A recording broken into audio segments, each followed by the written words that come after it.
intaan shirkadda DP World la wareegin dekedda Berbera muxuu ahaa ballanqaadkii xukuumadda Somaliland aan dib adiin xasuusiyo 2 sannadood ka hor barnaamij aanu ka diyaarinay heshiiskan xilligaasi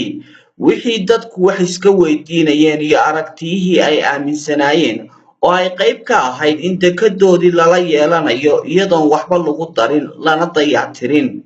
barnaamijkaasi xilliga waxaan aragtiyaha dadka ka dhex guuxayay wax ka weydiiyay wasiirka arrimaha dibadda Somaliland Saad Cali Shire 2 sano ka hor aan dib u celiyo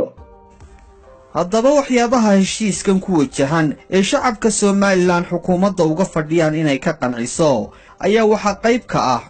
dawladda Somaliland iyo Imaaraadku ma waxa heshiiska ku wada galeen wada yeelashada dekedda haatan dhisan oo dib u habayn lagu sameeyay mise deked cusub ayaa qaranka u soo korodhay oo dawladda Imaaraadku dhisaysa warsiyeedaba waa wax qofka qalbigiisa ku adag inay gasho inaad tiraahdo waxaan haysta baan cid kale la qaybsanaya iyadan waxba leega faa'iideyn macquul maaha markaan heshiis aynu gallo insha Allah shaqada ugu horeysa ay shirkadu qabanaysaa waxa weeye inay deked cusub dhisto dekeda cusub markay dhammaato baa tii hore jirtayna la dayactiraya lana qalabeynaya marka waxeenniba inta weliba laynoo hagaajo baa waxna laynoogu daraya waxaa laynoogu daray baynu ka wada faa'iidaynaa labadeennaba isla sanadkaasi 2016 oo ahaa xilligii heshiiskaas baarlamaanka la horgeeyay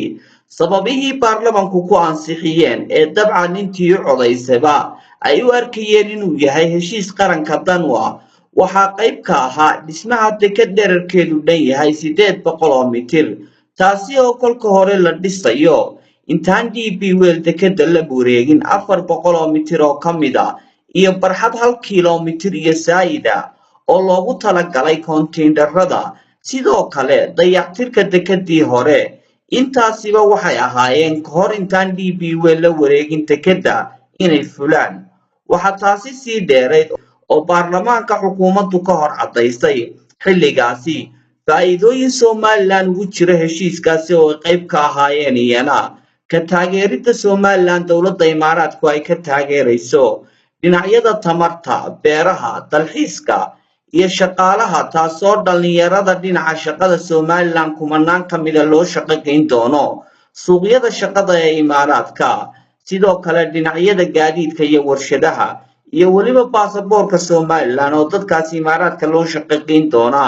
ay ku tagi doonaan aan baliyana dib aadin xasuusiyo mashruucu wuxuu ka kooban yahay deked cusub oo 800 mitir ah imanka dekedeenu waa 650 mitir markuu mashruucaas dhammaado ee uu dhammaystirmo wuxuu noqon waxa dekedu ilaakaan doontaa ama noqon doontaa 1 kiiloomitir iyo 450 mitir bay noqon doontaa waxa kale mashruuca ka mid ah 50 hektar oo ah barxadda la dhigo alaabta 50 hektar waxaan ka qiyaas qaadan karaa waxa weeye waa dhul dhererkiisu yahay 1 kiiloomitir balliciisuna yahay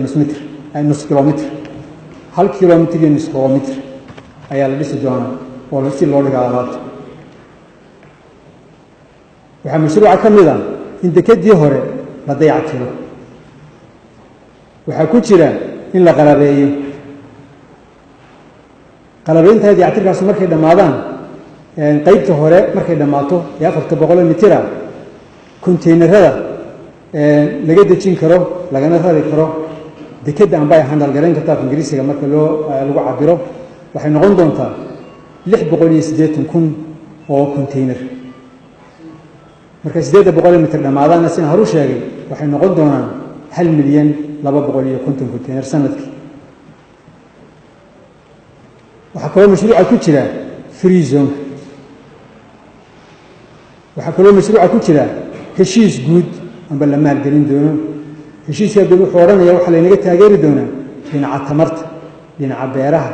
dhinaca dalxiiska dhinaca shaqaalaha dhinaca gaadiidka iyo dhinaca warshadaha arrinka shaqaaluhu dan sida dul taago waa in aad iyo aad muhiim ah haddaad maanta Dubai tagto hudheelada markaad gasho waxa hudheelada ka buuxo ka shaqeynaya dadka yimi Kenya, dadka yimi Uganda, kuwa Nigeria ka yimi, kuwa Philippines ka yimi, kuwa Sri Lanka ka yimi. waxay naga ballan qaadeen in suuqa shaqaalaha ay noo furi doonaan oo dadku ku dhoofi doonaan baasaboorkeena. dhallinyaradeenna bilaa camalka ah 75% halkaa fursad baa inooga furan. sababaha tuhunka madmadowga iyo muhmalka maanta geliya heshiiskaasi ayaa ah intaasi oo ballanqaadi ahaa ee heshiiskan qaybta ka ahaa oo wada buray ilaa iyo maantana aanay waxba ka fulinin. ballamadaasi buray ee heshiiskaasi oo mucaarad iyo muxaafidba ay wada saluugsan yihiin maanta intaasi kuma eekee iyana aan dib adiin xasuusiya heshiiskaasi baarlamanka la horgeeyay oo ay qayb ka ahayd shirkad Somaliland iyo DP World wada yeelan doonaan oo la samaynayo intaan DP World dekada la wareegin. shirkadaasina waxay kaalmaha hore kaga jirtaa waxa shacabku baafinayo asxaabta siyaasaduna ay wax iska weydiinayaan. halka ay u dhimatay ee iyana saluuga salka u ahi intaasiba marka laga yimaado waa saamiga la bixiyay iyadoo sharci la waafajiyay aanu jirin bal iyana wixii baarlamanka laga hor akhriyay ee ay gacanta u taageen aan dib adinku celiyo. shaqo waxa u horeysa 400 ee dekada cusub. fayziiroogu waxa weeye marka shaqada la dhameeyo ee dekada cusub new container terminalka la bilaabo ee ay ka soo degaan waxaynu u baahanay cusub ee ay badeecadihii iyo wax waliba ka yimaadaan ee ay ku soo xidhaan maraakiib ay Somaliland maanta idan oo ka qaran weyn dunida maraakiibta ka gooshta way isbedeshay soddonkii sano u dambeeyay. maraakiibtu waa waaweynadeen dhiibka biyaha looga baahayay waa mid ka weyn ayaa markaa loo soo noqon doona dekedeennii hore in reinforcement waxa afka qalaad lagu yiraahdo lagu sameeyo la adkeeyo. waxa aynu wadaagaynaa waxaynu wadaagaynaa shirkadaynu wada samaysanayna inaga dhaxaysa labadeena qolo. shirkadda inaga dhaxaysa ayaa dekedeena hadda jirta iyo ta cusub maamuli doonta. shirkadda cusub ee inaga dhaxaysa sharciga Somaliland xarunta fadhigeedu Somaliland buu noqonayaa. qawaaniinta Somaliland bay ku shaqaynaysaa. waxaynu inagu leenahay shirkaddaas saami ahaan 5% iyaguna waxay leeyihiin 5%. saamiga inagu toos cidaynu shirkadda aynu wax wada leenahay waa DP World. muddada hore sida heshiiska ku qoran cid kuma soo biiri karto saamigeeda. hadday qola damacdo inay saami iibiso labadeena dhinac shirkadda wadaagay waxa right to buy gale qolada kale. hadday Somaliland damacdo inay 35 wax ka iibiso waxa offerka koowaad inay wax ka iibiso DP World iyaguna waa sax soo kale. cid saddexaad oo saami halkaa ku lihi mudane guddoomiye iyo mudanayaal kuma jirto.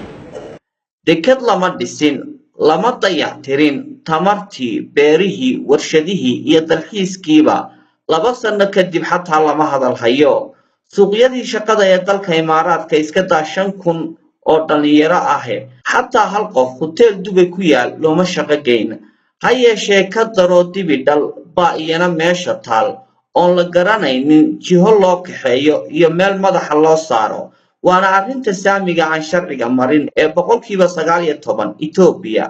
la siiyay. Abdirsaq Teera, Hargeysa.